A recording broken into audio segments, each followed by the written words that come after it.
نحمده ونستعينه ونستغفره ونعوذ بالله من شرور أنفسنا ومن سيئات أعمالنا من يهده الله فلا مضل له ومن يضلل فلا هادي له وأشهد أن لا إله إلا الله وحده لا شريك له وأشهد أن محمدا عبده ورسوله أما بعد فإن خير الحديث كتاب الله وخير الهدي هدي محمد صلى الله عليه وسلم وشر الأمور محدثاتها فإن كل محدثة بدعة وكل بدعة ضلالة وكل ضلالة في النار. أعوذ بالله السميع العليم من الشيطان الرجيم من همزه ونفخه ونفثه. مثل الجنة التي وعد المتقون فيها أنهار من ماء غير آسن وأنهار من لبن لم يتغير طعمه وأنهار من خمر لذة للشاربين وأنهار من عسل مصفى. دا جنت و صفات کی نن بل یو صفت بن ذکر کو دے او دے انهار الجنہ د جنت نهرونه. قرآن کریم کې الله څلور قسم نهرونه ذکر کړی دي او داغي وضاحت ورسته کوشش دا نهرونه دا کوم قسم نهرونه دي او دا په کوم طریقه باندې دي. خوراک چې کله سړیو کې نو خامخا اسکاک ته ضرورت راځي او په اسکاک کې بیا اول نمبر د انسان اوبو ته اشتها کیږي او اوبو ته اړه کیږي او اوبو ته شوق کیږي او بیا دغه سره سره نور خواږه مشروبات دایي ته د انسان زړه کیږي او د انسان لپاره فایده ونه مي چې کله خوراک په ضرورت سره خوږ شی استعمال کینو پای سره د انسان میدم خکیږي او خوراک عظیمه کیږي مخه. قرآن کریم کی سورۃ محمد کی الله را دغه نهرونو څلور قسم بیان کړی دي چې دای مختصر وضاحت او مختصر تشریح هم ذکر کوو. الله فرمایي مثل الجنة التي وعد المتقون، صفت او حال د هغه جنت چې د متقینو سره وعده کړل شوی ده. ناغي کې باندې صفات داري فيها انهار، پای کې نهرونه دي مما ان غیر آسنین دا وبونه چې ګندکیږي نه. بعضې اوبه چې ایساری شي وخت په تیر شي نه ګندکیږي، د یې خوند بدلیږي، څه خوا کې بیا څه شنې هغه بوړبوړقۍ شانتم جوړیږي. د من غیر آسنین چې نه به ګندکیږي. یو قسم دا یو انهار من لبن، دویم قسم هغه نهرونه دي چې هغه د شودو نه دي، د پيو نه دي. څوک ته شودو وي څوک ته پي وي، کته لا خلکو ته پي موږ ته شودو وي. لم يتغير طعمه، چې دای خون نه بدلیږي. الله لم يتغير لفظ ویل دی په دې کې یوه خبره ته اشاره کړې ده. دا شودو چې دا ډېر کمالي شی دی. نبی صلی الله علیه وسلم هغه بچی کله وای نور خوراکونه وکړو ناغه بدسې ول دعا به کول اللهم بارک لنا فی وابدله لنا خیرا منه. یا الله زموږ د پاره بدی کی برکت پیدا کا او دې په بدل کې را لغوره شي زرا کا. خو چې کله به شوده وسکل نو دسې به اللهم بارک لنا فی وزدنا منه. یا الله په دې کې لاله برکت پیدا کو دا نورم سیوا کا. شارحین د حدیث سره نقطه بیانې چې نور خوراکونه به وکړه د هغې د بدلون سوال به کاو چې الله د دې په بدل کې غوره راکړه. خو دا شوده به چې اوس کله ډېر زیادت سوال به کاو. وجه داره چې شودو کې الله ډېر کمالات ښودلي دي. دا وګوره دغه یو شوده دي نه څومره اشیا جوړېږي. د دې شودو نه غوړي جوړېږي، حالانکه غوړي څومره طاقتور شی دی. د دې نه شوملي جوړېږي، د دې نه متر جوړېږي، د دې نه ماسته جوړېږي. ډېر اشیا په دې کې دننه داخل دي. دیو جل د انسان د صحت لپاره بهترین شی چې کوم دی هغه شوده دي. خدا شودو دا په دنیا شوده شي بدلیږي، لږ ټیم به تیر شي بیا دا ښه کېږي. دا خرابیږي. د آخرت شوده چې کوم دی ولم يتغیر طعمه خوان به نه بدلیږي. خدلتا لم يتغیر لفظ لم يتغیر بخبل بنه بدلیږي. دلته اهل علم وایي چې داسې ونه ویل چې لم یغیر طعمه د دې خوان به نشي بدلېدلی. وایي وجه دا ده چې اصل کې جنتي غواړي نو د دې خوان بدلولی شي، ماسته ترې جوړولی شي، شملې ترې جوړولی شي، غوړي ترې جوړولی شي، بل شی ترې جوړولی شي، لیکن په خپله به نه بدلېږي، په خپله به څښا کېږي نه. لم یتغیر طعمه خوان به نه بدلېږي. وانهار من خمر لذة للشاربین او بل نهرونه د شرابو دي چې هغه به څکونکو ته مزه ورکوي. دې سره دا قید ولګاو لذة للشاربین څکونکو ته مزه ورکوي. د دنیا شراب چې کله سړی څکي نو دا ډېر کریح وي، د دې دا بدبوی ډېره زیاته وي. دا خو دا خلک ګنده شي که نه بیا دا بدبوی عادت شي، ورنه اوله کې د دې دا بوی سړي باندې ډېر بد لګي. او بل دا چې انسان سکی کنه نو دارسی مزی په تور نس کی بس هغه نشه چې کوم نه نشه هغه د پاره سکی نفس ردی په ذات کې خون نشته دی، هغه ډېر بدبوئی. خو د آخرت شراب چې کوم دی هغه انسان له مزه ورکوي، لذة للشاربین. او د دنیا شراب د انسان عقل خرابوي، هغه عقل نه خرابوي. لکه دا یې وضاحت په انشاءالله آئنده خطباتو کې بیا کوو چې د دنیا شرابو کې سردردی شته دی، دې کې د انسان عقل چې کوم دی ختمیږي، بیا پردی خپل څوک نه پیژني. لیکن آخرت شراب هغه داسې نه. لذة للشاربین وانهار من عسل مصفى او بل هغه نهرونه چې شاتو نه وي بالکل صفا سوتره، مصفن بالکل صفا سوتره دی، ملاوټ پکې نشته دی، ګورې ګن پکې نشته دی. اوس ہوتا ته صفا شات به نه ملاویږي. اوس چې څوک هم وي که نه ډېر بزرګ ګوره بزرګ سړی که نه هم پکې خامخا څه نه څه چې په لسو کې 1% پکې شاملی څه شی دا بالکل سوچا شات دي. درو خو ډېر زیات شوي دي هم که نه، خاص کر پر بیا او شرا کې اخیستلو خرڅولو کې خو ټوله څوک اړوله حیا نه کوي، هغې کې خو چاته پته هم نشته دی که نه، نو چې چا کوم قسم دروغ پکې ویله. دروغ بازار خو ډېر زیات ګرم دی، خاص کر په دې وخت کې په پاکستان کې هلته خو ډېر زیات ګرم دی. په سلو کې به 1% دروغ، 1% کس چې کوم دی هغه به چېرته دروغ نه وایي، نور خو 99% تقریبا هر سړی دروغ وایي څه نه څه. من عسل مصفى بیا پای کې وګورئ د جنت کې دننه بیا حوض کې دا نهر دی، نهر کوثر، یو حوض کوثر د محشر میدان کې یو کوثر دی، نهر الکوثر دا په جنت کې دننه دی. نبی صلی الله علیه وسلم ته پوښتنه شو مل کوثر،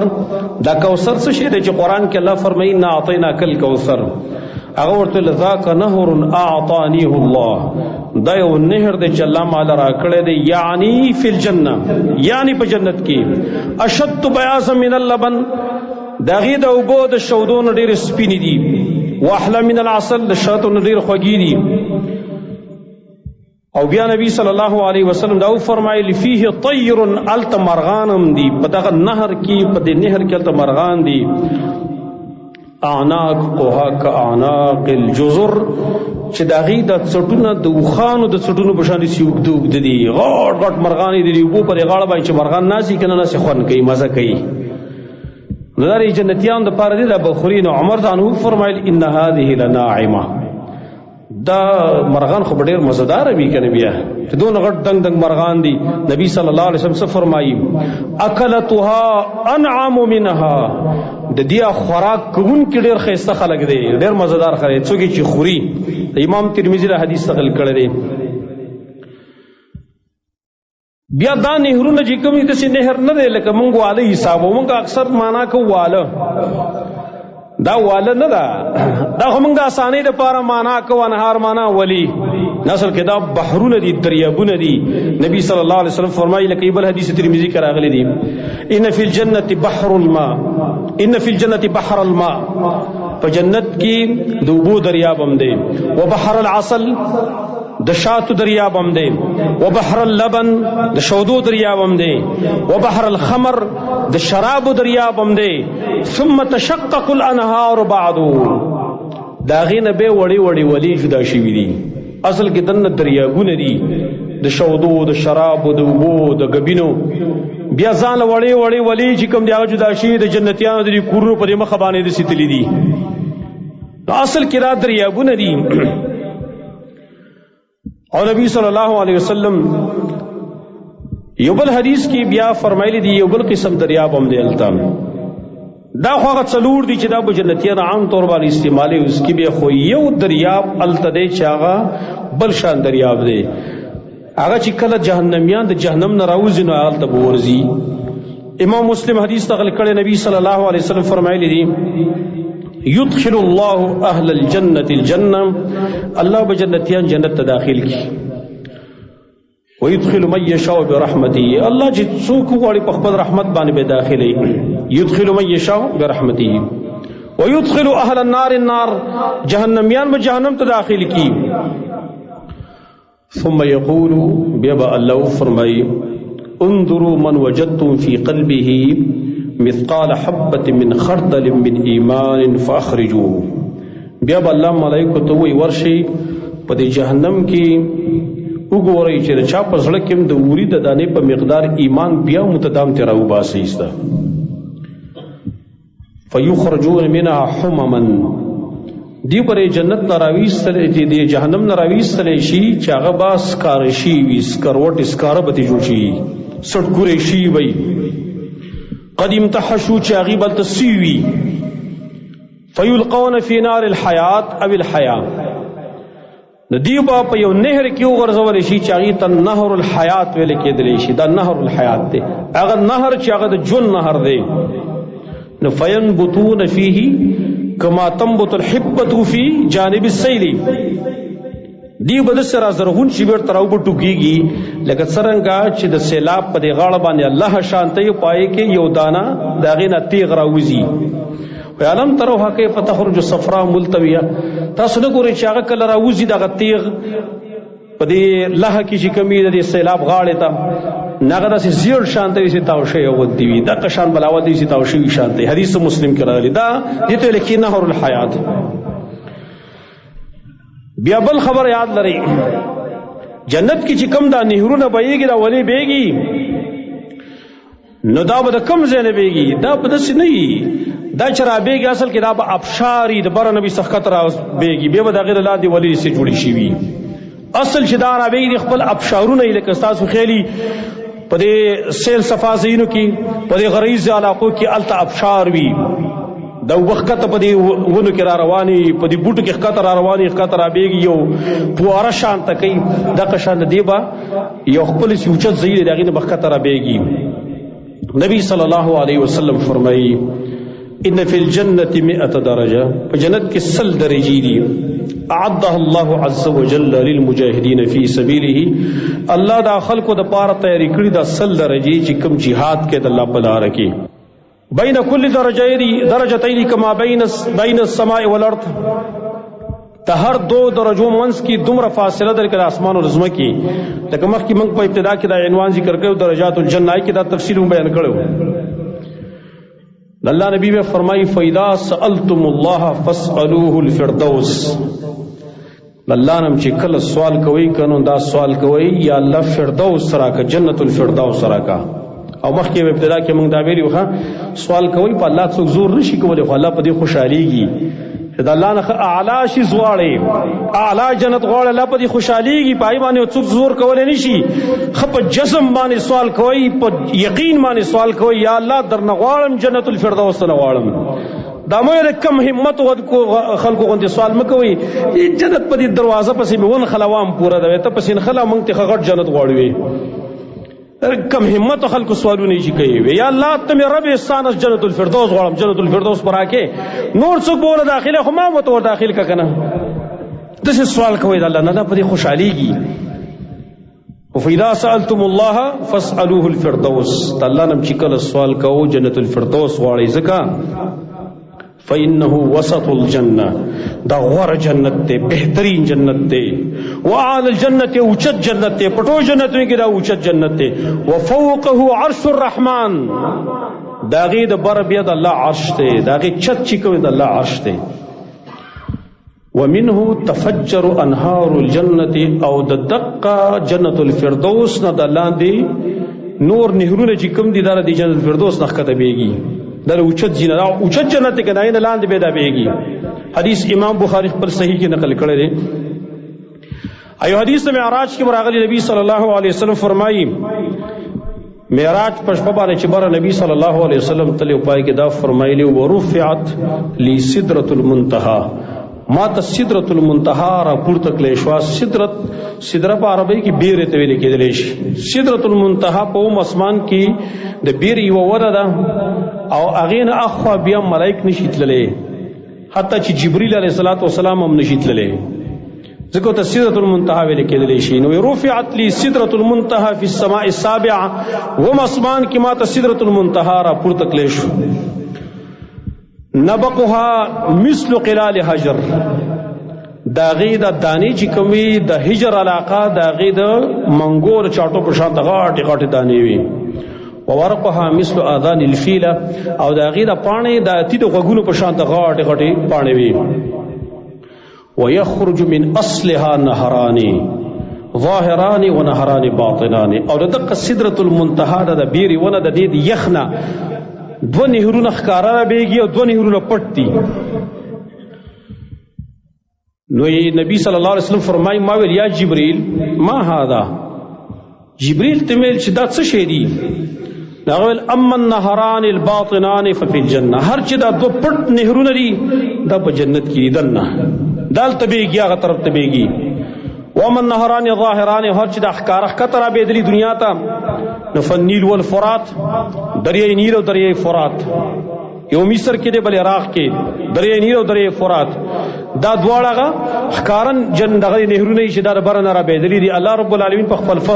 قدرت سره او په خپل طاقت سره هغه دنیا ته را بیولي دي. څوک پې پوهېږي چې په کوم ځای را بیدلی دي، په کوم طرف را بیدلی دي.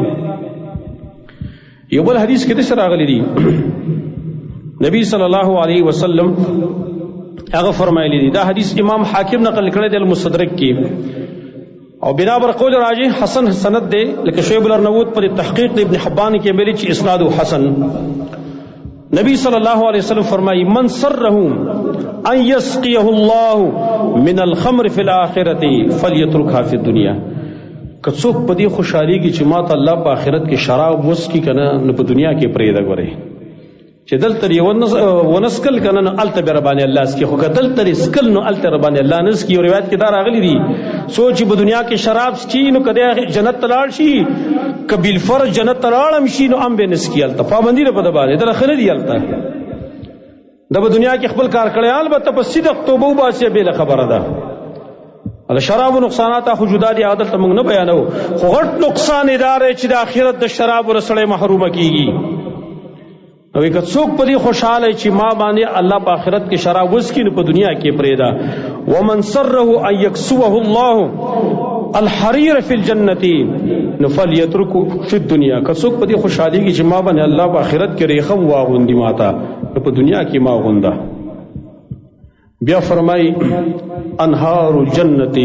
تفجر من تحت التلال او تحت جبل المسك او تحت جبال المسك، د جنت نهرونه دا شرابېږي که نه، نو دا د یوچت اوچتو ډېرکونو برابېږي، ابشارونه به ښکته برابېږي، یا داسې ویلي او تحت جبال المسك، یا د مشکو غرونه دي د هغې نه به ښکته رابېږي. د دې هم دا معلومیږي چې د جنت دا نهرونه دا د اوچتو جزینو به د ابشار په طور باندې ښکته رابېږي، داسې یوازې په ځمکې سې وبېږي نه، هلته الله غرونه جوړ کړي دي، خو هغه د مشکو غرونه دي، خوشبودار غرونه دي. بیا بل یو مسله لري د دې نهرونه او دا ولی چې کله بیږي که نه، دا ګورې د ځمکې په سر باندې به رواني، دا به لاندې کنده نه وي. ښه دنیا کې چې کله دا نهر بیږي یا دنیا کې چې کله دا واله بیږي که نه، یې کنده شانتې ښکته ورښکته کېږي. د جنت دا نهرونه د جنت ولی دا به داسې کنده نه وي. امام ابن ابي الدنیا روایت نقل کړی دی او صحیح الاسناد موقوف روایت په حکم مرفوع کې د انس بن مالک رضی الله عنه فرمایي واظنكم تظنون ان انهار الجنه خدود في الارض، وای زما خیال دار چې تاسو دا ګمان کوئ چې د جنت د نهرونه به سکندې په دې جنت کې، وای لا والله نه قسم په الله وای د سنده دا سنده وای انها لسائحه على وجه الارض، دا د جنت نهرونه او د جنت دا ولې دا د ځمکې په دې مخ باندې روانې داسې ستاسو خیال کړی که نه یو چې دا اوبه لاندې بهیږي د دې ځان له خوند خو چې د مخ د ځمکه باندې چې کله دا واښی دا شنه واښی که نه په دې کې دا اوبه د بره بیا روانې که نه دا بیا بل شان مزه کوي دا د دې ځمکې په دې سر باندې به داسې روانې په دې ونو په دې منځ کې به تجري من تحتها الانهار وایي که نه د ونو د دې لاندې ده به په دې اوبو دا دغه سره روانې دا ولې به سره روانې دا بیا بېله معجزه ده چې دا اوبه یې خورېږي نه په خپل مقدار باندې به د ځمکې په دې مخ باندې سره روانې وي وی لا والله انها لصاحة على وجه الارض دا به د ځمکې په دې مخ باندې روانې وي فرمایي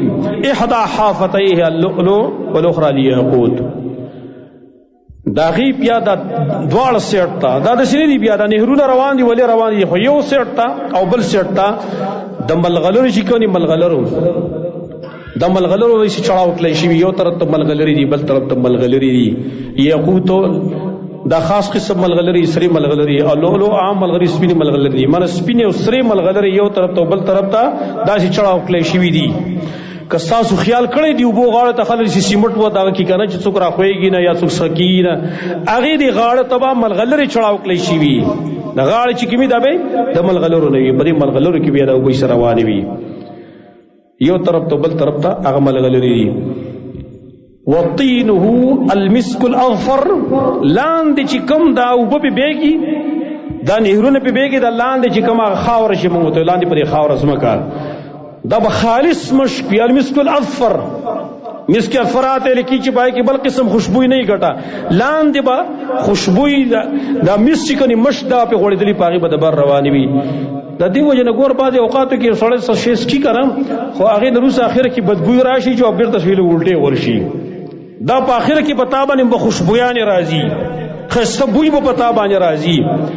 دا نه چې دا پکې خزله پرته ده دا به چېرته مچان پکې پراته دی دا پکې چېرته ماشي پکې پراته دي دا پکې چېرته چا خزنده راغورځولي دي دا شینه نه دي بلکل صفا مشک پای باندې به دا اوبه چې کومې هغه روانې وي